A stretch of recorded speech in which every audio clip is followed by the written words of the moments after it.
Nous sommes ici sur le puits de Sauvagnac à entre 600 et 700 mètres d'altitude et sur un relief qui domine une zone plus déprimée qui est, elle, entre 400 et 500 mètres d'altitude.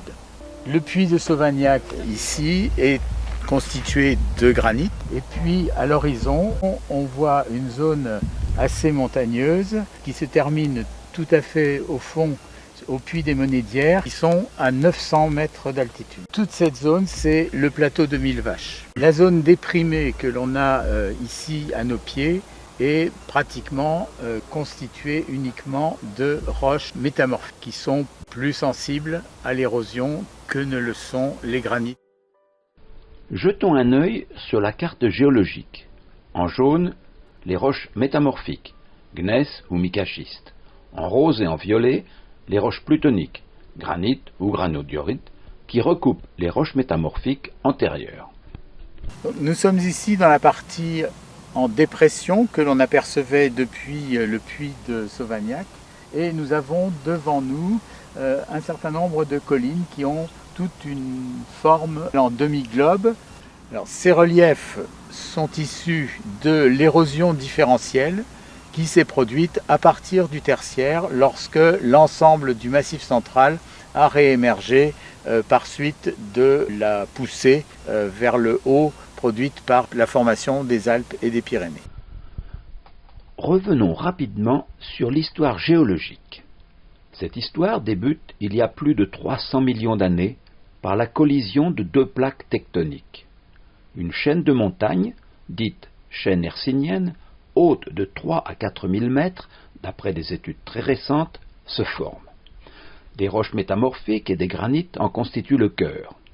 Cette chaîne de montagnes va ensuite s'éroder pendant des millions d'années pour devenir une pénéplaine. Les roches métamorphiques et les granites qui se sont formés en profondeur arrivent à la surface. Au début de l'ère secondaire, vers 200 millions d'années, la mer va recouvrir cette région avant de se retirer vers 80 millions d'années. Alors débute une longue période d'altération. Les feldspaths des granites vont se transformer en kaolins. Alors aujourd'hui, on peut encore observer le profil des anciennes carrières de kaolins qui correspond aux zones qui ont été altérées.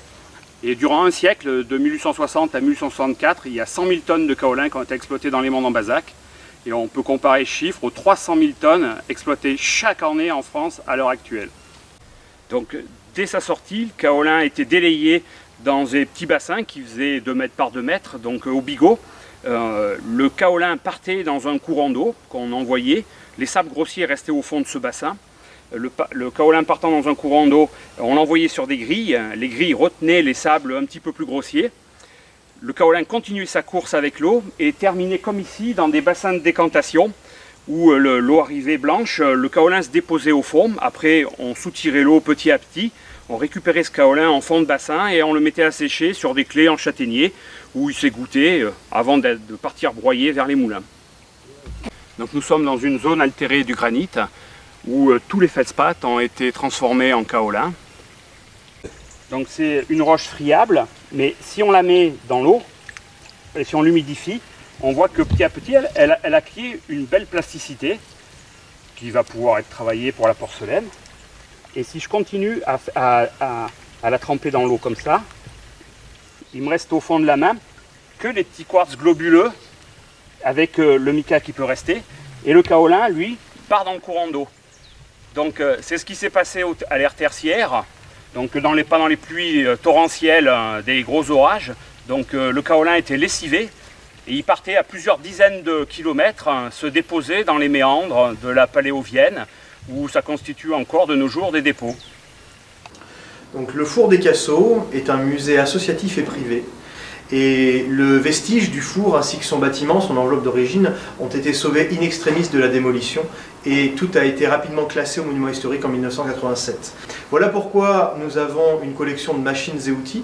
Là nous nous trouvons à côté d'un délayeur justement et ces délayeurs continuent le parcours de la pâte que nous élaborons actuellement puisque à la sortie des carrières, les sacs de kaolin, une fois la décantation passée, arrivaient chez les manufacturiers, et chaque manufacturier organisait ensuite sa barbotine, c'est-à-dire mélange du kaolin, du feldspath, du quartz et de l'eau.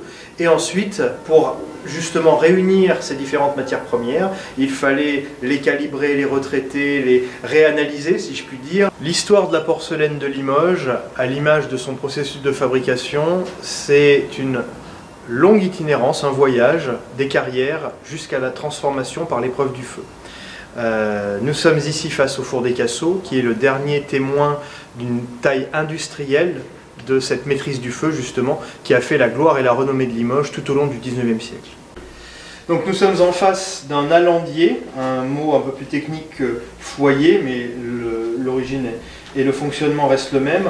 C'est par ici que le feu démarrait, c'est par ici que l'on approvisionnait le combustible. Au départ, les premiers fours à porcelaine à Limoges dès 1771 fonctionnent au bois, et le bois va petit à petit laisser place au charbon, notamment après l'arrivée du chemin de fer à Limoges en 1856. Le charbon était beaucoup moins cher que le bois et va permettre des gains de productivité énormes pour l'industrie. Et un tel four, c'est-à-dire un tel volume, 80 mètres cubes, 15 000 pièces, c'est une taille très industrielle qui appartient à la fin 19e, c'est-à-dire la grande période du charbon. Le charbon sera donc majoritairement utilisé, privilégié, de la fin du 19e siècle jusque dans les années 1950, période à laquelle nous allons ensuite privilégier le gaz et l'électricité. Un tel monstre de feu consommait 13 tonnes de charbon sur une cuisson, et une cuisson durait 3-4 jours, sans compter les temps de manutention nécessaires à l'enfournement et défournement des fours.